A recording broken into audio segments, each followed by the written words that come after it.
So after realizing being down to almost half health, I go into my backpack and grab my 4 bandages that are each used to heal 1 body part. I realize I need more, so I pack up and grab the torches. I need to be on the move. Here's something to note down that is super important. There are mob events in RLCraft, and every 5 to 10-ish hours, a random one will start. So I need to be ready, and I mean ready.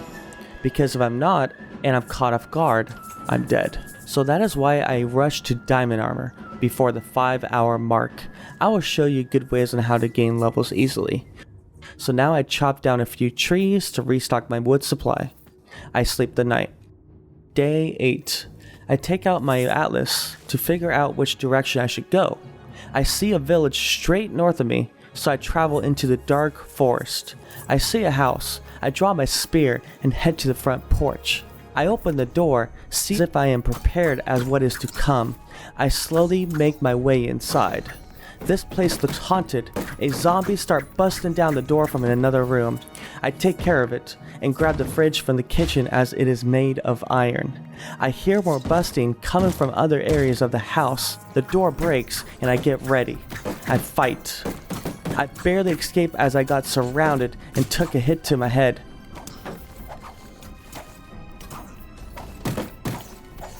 I need to find healing. I quickly use my XP to bring my defense to level 8, so I can now use iron armor. I put my remaining into attack level 4. I need more stone, so I dig straight down confidently and I craft myself more tools.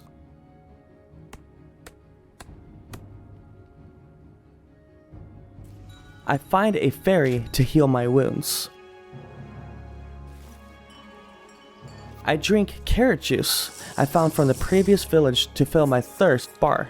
I collect and cut rocks and grass to craft myself another stone spear. This weapon has been doing great wonders for me and is cheap to make, so it works best for me. I head back into the haunted house. Please note this down. Every spawner in RLCraft has durability, meaning they will eventually break. So what I could do is wait it out until every mob spawns, or just break them instantly. I mostly tend to break because each hostile spawner has a small chance to spawn really powerful mob qualities. So yeah, I start clearing and looting each room. I find my first diamond. I break down the bookshelf and head up to the attic. I find a wither skeleton spawner and realize this. Wither skeletons are 3 blocks in height, and the staircase leading up to the attic is less than 3, so it is an easy and safe way to kill them. I run into my second inferno mob. He has 3 random enchantments. Poisonous. Well, poison. Lifesteal. Heals upon attacking.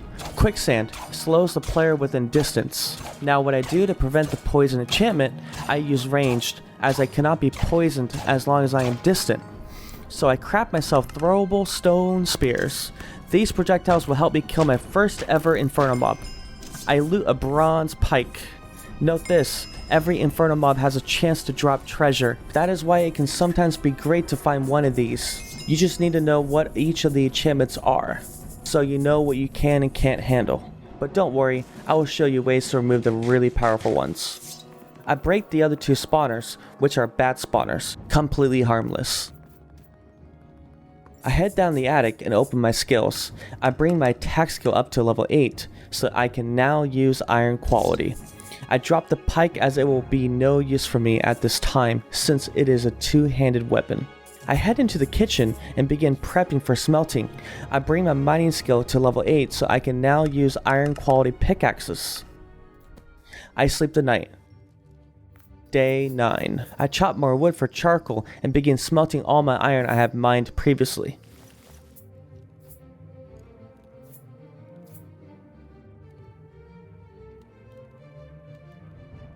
I remove my chainmail as it is no longer needed. I craft myself a water canteen for better thirst, and I upgrade it to an iron canteen. I craft myself an iron spear as well as iron armor.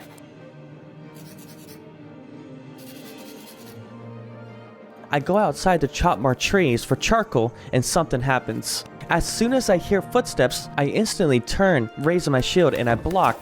as a rare Azure Eyewig attacks. I barely hang on.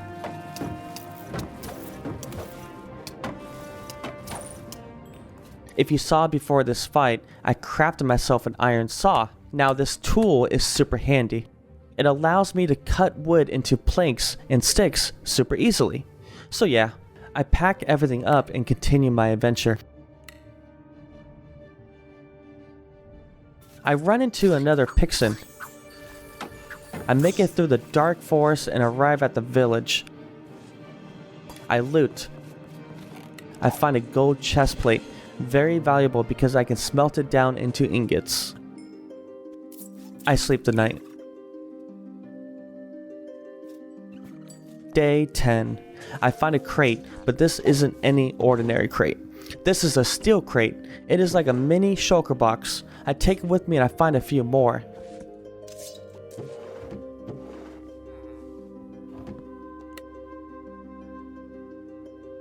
I find leather pants.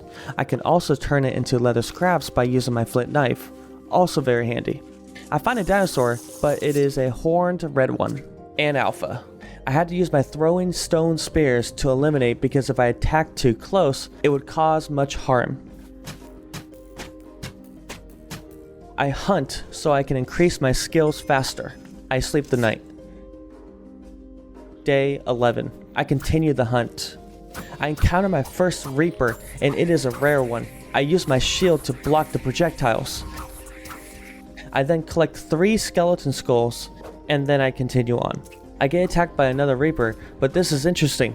I get a Reaper Claw. Some mobs in RLCraft drop some parts, but you don't need to worry about it at this time. I venture on and locate a small flower forest. Then I see something purple up ahead. I find a defiled lands biome.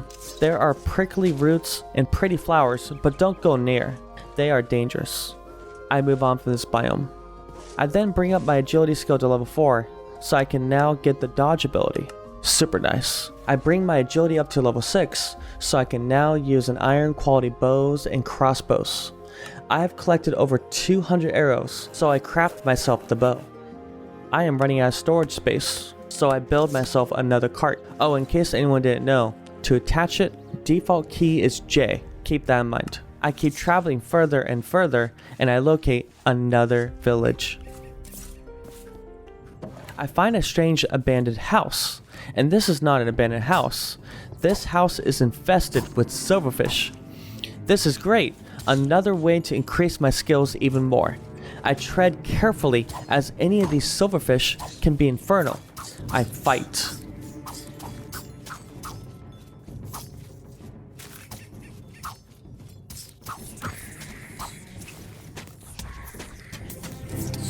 I get webbed. I am stuck as I'm raising my shield, and even my shield isn't protecting me from harm. This is not good. I manage to get out of the cobweb, and I flee.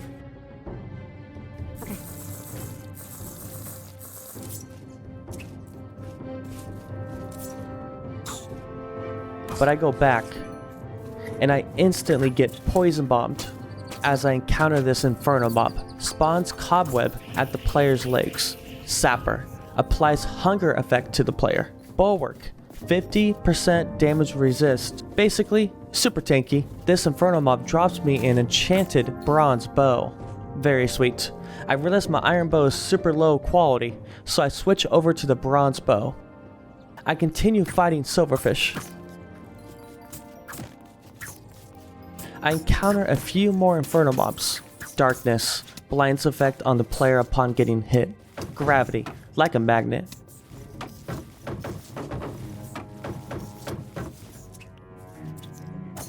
I finish the fight and loot the village.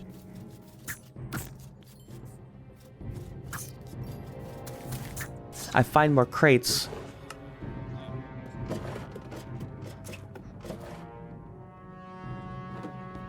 I sleep the night. Day 12. I complete another bounty, and then I find another locked chest.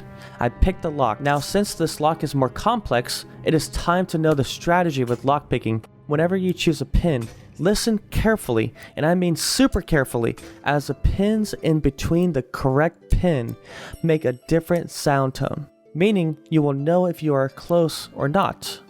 I like to count out loud the correct pin numbers because it can help me with memorizing. Now this will take time to figure out, but eventually you will become a pro at this. I pick the lock. I continue through the village and I locate a red dragon nearby. I carefully make sure I'm not too close. I mark the dragon on my atlas using the red dragon icon. Super helpful. I climb the village outlook tower and grab the redstone block from above the light source. This redstone block is a mat for a very good early game bauble. Remember those potion rings I made? Yes, it is time. I go out to find sugarcane. I get attacked by another rare reaper. I find a ruined structure and realize it is another grand entrance to another deep dark dungeon. I move forward. I locate sugarcane, but it requires farming level 4, so I get the requirement and collect the sugarcane.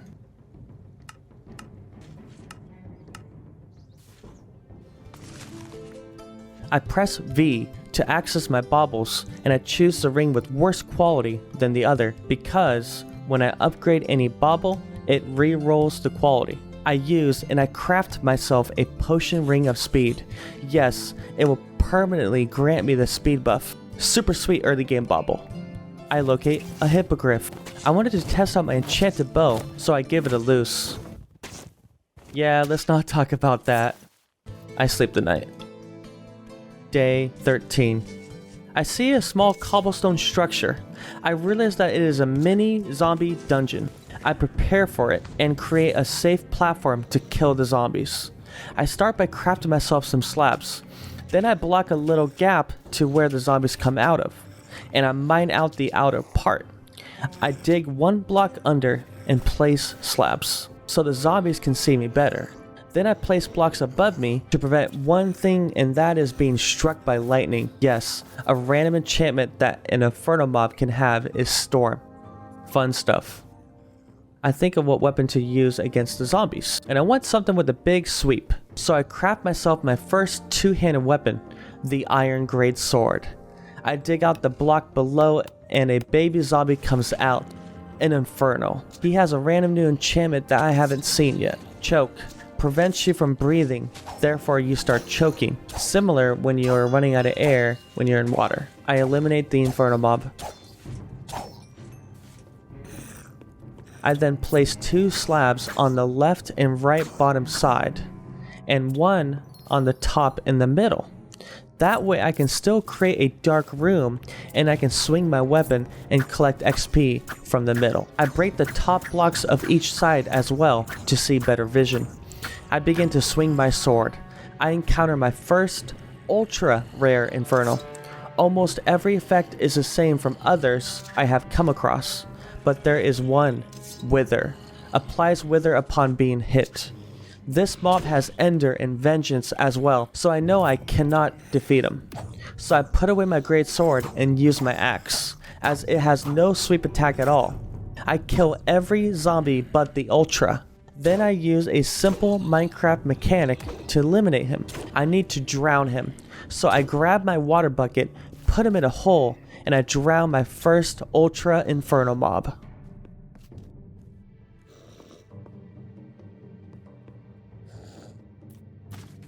I head to my crafting table and I craft myself an iron spear and an iron tower shield. I head inside the mini dungeon and I loot a wither skeleton skull. I check the chest and I find a music disc. I move on and I locate more sugarcane. I can now craft myself another ring of speed. Yes, that will grant me the speed 2 buff. Amazing. I move on and I sleep the night. Day 14. I continue on the riverbed and I see another structure.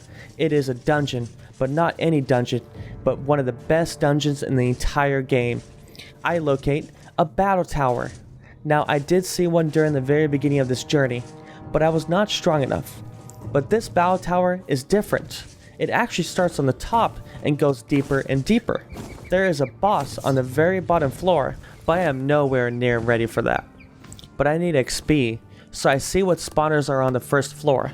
This dungeon can have zombie spawners, skeleton spawners, or poison spider spawners. What is great is poison spiders may be tough to fight, but they have a chance to drop the Bazaar, complete poison immunity. Super awesome, right? I would love to have that. When I get to the dungeon, I immediately hear lots of spiders and I get a bit excited. So I block off the entrance and I create a killing chamber. I run into another inferno mob on a spider. Fiery. All attacks set player on fire. I get hit, getting myself on fire and poisoned at the same time. Very rough one indeed. I think to myself, I can do this. I can take out these spiders and achieve my goal of getting defense to level 16 and obtaining the Bazaar. Another thing to note down, all vanilla type mobs have a chance to drop healing supplies. That is another good reason to find these towers. You get a lot of them, and are such key on surviving in RLCraft.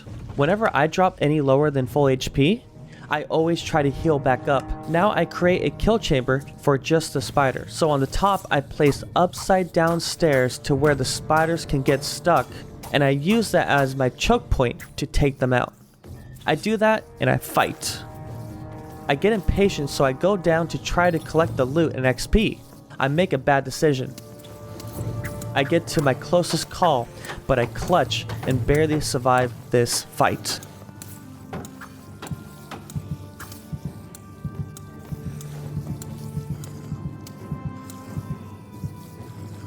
I find a fairy to heal my wounds once again. And I continue fighting. I keep getting beat up, but I hang on.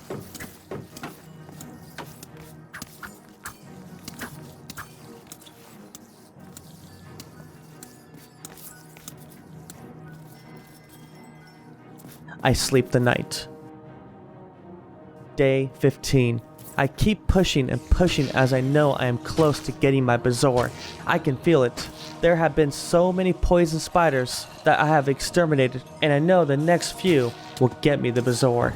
I continue my fight, and it drops. My fight isn't done yet, as I still need to get my defense skill to level 16. You may think, why? Well, defense 16 is my goal before the 5-hour mark to acquire and wear that sweet, sweet diamond armor. So I push and I did it. I got defense 16. Now I figured since there is still a lot more mobs, it would be good to grind out more XP. So I do that. Then I realized that I have tons and tons of heart dust. And this is where it gets important. 81 heart dust can make you a heart container. And that requires 8 magic to use. And when you use it, what happens? Well, you gain a heart. So this is where I obtain my first bonus health. I locate a Pixen. Thanks, Pixen. I get magic 8 and use my container.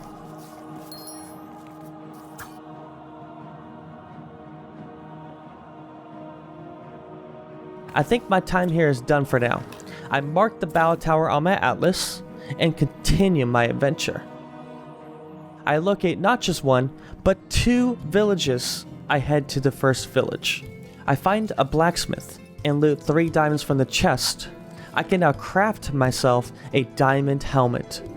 I make it and I immediately take my iron helmet and I throw it as far as I can as a way to celebrate. I did it. I sleep the night. Day 16. I start heading to the other village, but it seems like it has already been taken over by a dragon. I move on and continue my adventure. I find a new horse, and I knew it was time to get my new best friend. But I feel like this horse doesn't fit me the best, but it will do for this time. So I ride. I then locate a cemetery. This is a really great find, as it is the simplest way to get XP and loot with no harm involved whatsoever.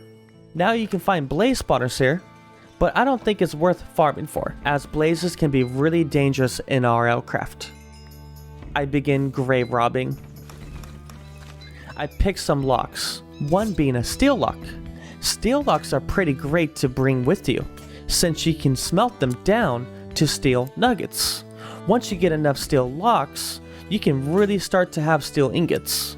Now keep this in mind, the only other way to get steel is in the nether.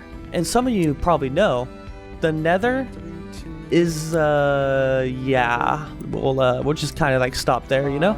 So that is why these locks play such an importance in the early or even mid game of RLCraft. I continue on and I sleep the night. Day 17. This black stallion with white spots. It felt so right finding this horse. I am naming this guy Tempest. This journey has been one wild of a storm, so I felt like Tempest was the perfect name. I ride and I locate a large river. Something feels right about this place. I see a nearby mountain biome, and I see a dense forest biome with an open field in between. This seems like home to me. I cross the river and I look around. This is feeling more and more right. I go up a bit in the mountain to make sure there was no danger nearby. I locate a small lava lake, which can be used in the future to farm magma cream and blaze powder. I encounter an inferno lobber. I stay away because I see some new and dangerous enchantment effects. Blast off, get thrown up into the sky. Ninja, like Ender, but even more dangerous. Storm, yeah, this is what I was talking about earlier. Definitely need to stay away from this guy. I continue back towards the plains biome, and I see something in the water. I instantly turned around and ran the other way.